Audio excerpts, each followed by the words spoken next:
Hello दोस्तों, welcome to काला साया हॉरर। आज हम जिस कहानी को देखने वाले हैं वो सिर्फ एक भूत की कहानी नहीं है। ये कहानी है एक माँ की जो मौत से बचने के लिए ऐसी ताकत को बुला बैठती है जिसे काबू करना उसके बस में नहीं था। एक छिन्न, खून की प्यास और एक घर जो धीरे धीरे नरक बन जाता है। तो बिना स्किप किए चलते हैं सीधे कहानी के अंदर। फिल्म शुरू होती है एक पार्क के सीन से। एक छोटी लड़की खेल रही होती है। अचानक उसे बिल्ली के रोने जैसी आवाज सुनाई देती है। वह आवाज की दिशा में जाती है। वह देखती है कि एक बिल्ली अपने ही बच्चे को बेरहमी से खा रही है। यह देखकर वह डर जाती है और मां चिल्लाती है। उसकी मां दौड़कर आती है। वह पत्थर उठाती है और उसी बिल्ली को लड़की के सामने ही मार देती है। कट। फिल्म का टाइटल दिखाई देता है। यह छोटी लड़की ही बड़ी होकर हमारी कहानी की हीरोइन बनती है। उसका नाम है वीरा। अब वीरा अपने परिवार के साथ नया घर बदल रही है। उसका एक छोटा भाई है दिनो यूट्यूब पर हॉरर स्टोरीज कवर करता है और वीडियो बनाता है। उसे चश्मा नहीं हो तो साफ दिखाई नहीं देता। परिवार नया घर देखने पहुंचता है। घर के आसपास ज्यादातर पुराने और सुनसान मकान हैं। मामा उनका स्वागत करते हैं। घर पहुंचते ही दिनो वीडियो रिकॉर्ड करना शुरू कर देता है। वह कैमरे में पूछता है, क्या इस घर में कोई भूत है? उसी समय वही बिल्ली फिर दिखाई देती है।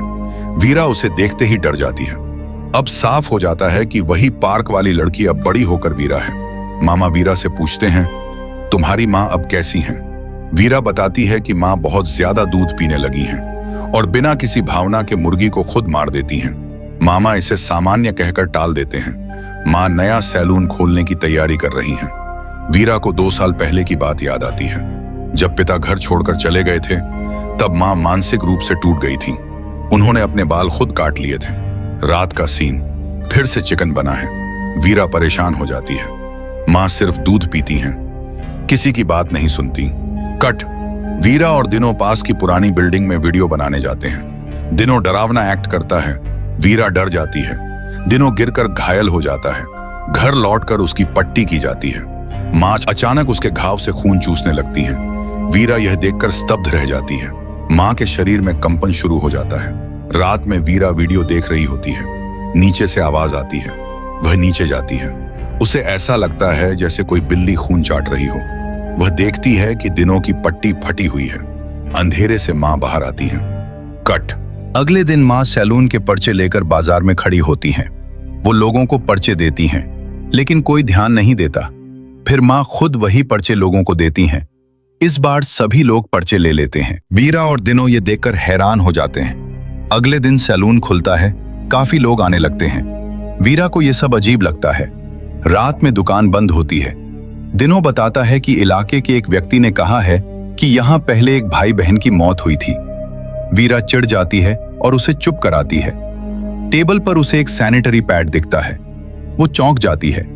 माँ की पीरियड्स पहले ही बंद हो चुकी थी। वो माँ से पूछती है। माँ कहती हैं, वहीं रख दो। वीरा के मन में शक और गहरा हो जाता है। अगले दिन दुकान में बहुत भीड़ होती है। मां पुरुष ग्राहकों से बहुत करीब होकर बात करती हैं। वीरा को यह अजीब लगता है। बाहर एक रहस्यमयी औरत खड़ी दिखाई देती है। वीरा उसे देखती है, फिर वो गायब हो जाती है। वीरा मामा से कहती है कि मां को साइकेट्रिस्ट के पास ले चलें। मामा बताते हैं कि मां 1 साल से दवा ले रही थी। डॉक्टर ने कहा है कि अब वो ठीक है। रात का सीन। दिनों रात में बाहर आता है। हर रात बिजली कटती है, लेकिन सिर्फ उनके घर में। दिनों बाहर ट्रांसफार्मर के पास मां को खड़ा देखता है। वो उन्हें पुकारता है। अचानक मां उसके पीछे आकर खड़ी हो जाती हैं। वो पूछती हैं, आज मेरे साथ सोओगे? दिनों घबरा जाता है। अगले दिन बाजार में दिनों के लिए चश्मा लेने जाते हैं। वही रहस्यमयी औरत फिर दिखाई देती है। सैलून में एक दुकानदार मां को देखकर आकर्षित होता है। मां भी उसे फ्लर्ट करती हैं। वीरा पूछती है, आप ऐसा क्यों कर रही हैं? मां कहती हैं, तुम्हारे पिता से वह इतना बुरा नहीं है।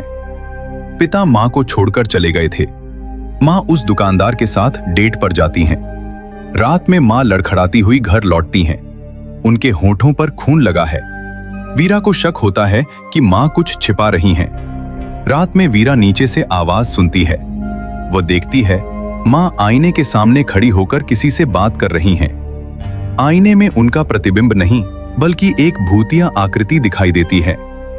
वह आकृति मुड़कर वीरा को देखती है। वीरा डरकर ऊपर भाग जाती है। माँ कमरे में आती हैं, उसे सहलाती हैं। वीरा राहत की सांस लेती है, लेकिन अचानक माँ फिर उसके सामने खड़ी दिखाई देती हैं। वह अजीब मुस्कान देती हैं। अगले दिन खाना खाते समय माँ दिनों को जबरदस्ती दूध पिलाती हैं।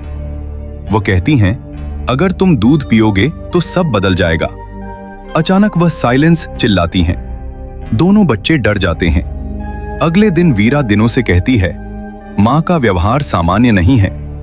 दिनों कहता है, लेकिन मैं क्या कर सकता हूं? वीरा कहती है, तुम्हें दोस्तों के साथ खेलने के अलावा कुछ दिखता भी है? दिनों कहता है, मेरे कोई दोस्त नहीं है। वीरा चौंक जाती है। इस इलाके में उनके घर के अलावा कोई और घर आबाद नहीं है। दिनों वीडियो के लिए झूठ बोलता था। मामा और माँ अस्पताल से लौटते हैं। माँ बच्चों को गले लगाकर कहती हैं कि अब ऐसा व्यवहार नहीं करेंगी, लेकिन वीरा को अब भी शक है। रात में वह माँ से सीधे बात करने जाती है। वह देखती है माँ दूध से नहा रही हैं। प्लेट में मुर्गी का खून है। माँ अपने शरीर पर खून लगा रही हैं और वह खून पी भी रही हैं। वीरा डर जाती है। वह दिनों को बताती है। वह विश्वास नहीं करता। दोनों डॉक्टर से मिलते हैं। डॉक्टर कहते हैं, माँ के पास शायद सिर्फ 1 साल का समय है। वीरा मामा से सच जानना चाहती है। मामा बताते हैं, माँ की बीमारी का इलाज संभव नहीं था, इसलिए वह एक तांत्रिक के पास गई थी। मामा सच्चाई बताते हैं कि माँ की बीमारी डॉक्टर ठीक नहीं कर पाए, इसलिए वे एक तांत्रिक औरत के पास गई थी। उस तांत्रिक ने माँ के ऊपर एक जिन्न भेजा था ताकि वो उन्हें मरने से बचा सके, लेकिन उस जिन्न को रोज मुर्गी का खून चाहिए था। माँ वीरा से कहती हैं, वो जिन्न अब मुझे कंट्रोल करने की कोशिश कर रहा है, कृपया मुझे उससे बचाओ। वे सब तांत्रिक के घर जाते हैं। वीरा पहचान लेती है, वही रहस्यमयी औरत यही तांत्रिक है। वीरा उनसे माँ को बचाने की विनती करती है। तांत्रिक कहती है, अगर रोज मुर्गी का खून पिया जाए तो समस्या नहीं बढ़ती, लेकिन माँ कहती हैं, मैंने गलती से अपने बेटे दिनों का खून चख लिया। ये सुनते ही तांत्रिक घबरा जाती है। वो बताती है, जिसका खून जिन्न चख लेता है वो उसे पूरी तरह पाने की कोशिश करता है। अब खतरा बहुत बड़ा है। तांत्रिक अनुष्ठान शुरू करती है। मंत्र पढ़े जाते हैं। माँ तड़पने लगती हैं, चीखती हैं। अचानक उनकी आंखें बिल्ली जैसी हो जाती हैं। कट। अगला दृश्य, तांत्रिक वहीं मृत पड़ी है। उसका पेट फटा हुआ है, आंतें बाहर निकली हुई हैं, यानी अनुष्ठान के दौरान ही माँ ने उसे मार दिया। कुछ समय बाद मामा भी गायब हो जाते हैं। वीरा खोजते हुए पास की पुरानी बिल्डिंग में पहुंचती है। अंदर फोन की घंटी बज रही होती है।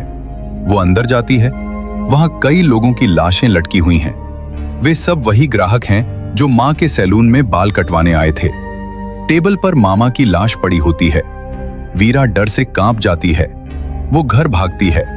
घर पहुंचकर देखती है, माँ ने दिनों की दोनों आंखें निकाल दी हैं। खून बह रहा है। दिनों चुप बैठा है। वीरा सदमे में खड़ी रह जाती है। कट। वीरा बेहोश थी। जब होश आता है वो खुद को बंधा हुआ पाती है। दिनों सामने बैठा कैंची तेज कर रहा है। माँ खून से सनी खड़ी हैं। उनकी आंखें पूरी तरह बिल्ली जैसी हैं। जिन्न माँ के शरीर से बोलता है, अब ये शरीर पूरी तरह मेरा है। दिनों उठता है। कैंची वीरा की गर्दन पर रख देता है। वीरा चिल्लाती है, लेकिन आखिरी पल में दिनों रस्सी काट देता है। जिन्न गुस्से में पलटता है। दिनों हमला करने की कोशिश करता है, लेकिन उसे दिखाई नहीं देता। जिन्न उसे मारकर बेहोश कर देता है। वीरा लकड़ी उठाकर हमला करती है। जिन्न उसे हवा में उछाल देता है। वो उसके ऊपर चढ़कर उसकी गर्दन काटने ही वाला होता है। तभी वीरा कहती है, आई लव यू माँ। ये सुनते ही माँ की आत्मा भीतर से जागती है। उनका चेहरा बदलने लगता है। माँ की आत्मा जिन्न को रोकने की कोशिश करती है। वो उसके चेहरे को अपने शरीर से बाहर खींचती है। माँ रोती हैं। वो उसी कैंची से खुद को घायल करने लगती हैं ताकि जिन्न खत्म हो जाए। वीरा भी वार करती है। आखिरकार जिन्न नष्ट हो जाता है, लेकिन माँ भी मर जाती हैं। अंतिम दृश्य, माँ की आत्मा वीरा के सामने आती है। वो माफी मांगती है। उसे गले लगाती है। कहानी यहीं समाप्त होती है। और इस तरह एक माँ जो अपने बच्चों को बचाना चाहती थी उसी अंधेरे की कैदी बन गई। कभी कभी हम जिन चीजों को बचाने के लिए गलत रास्ता चुनते हैं वही चीजें हमें खो देती हैं। अगर आपको ये स्टोरी पसंद आई हो तो वीडियो को लाइक जरूर करें, कमेंट में बताएं अगली कौन सी हॉरर फिल्म देखनी है और चैनल को सब्सक्राइब करना बिल्कुल मत भूलिए। मिलते हैं अगली खौफनाक कहानी के साथ।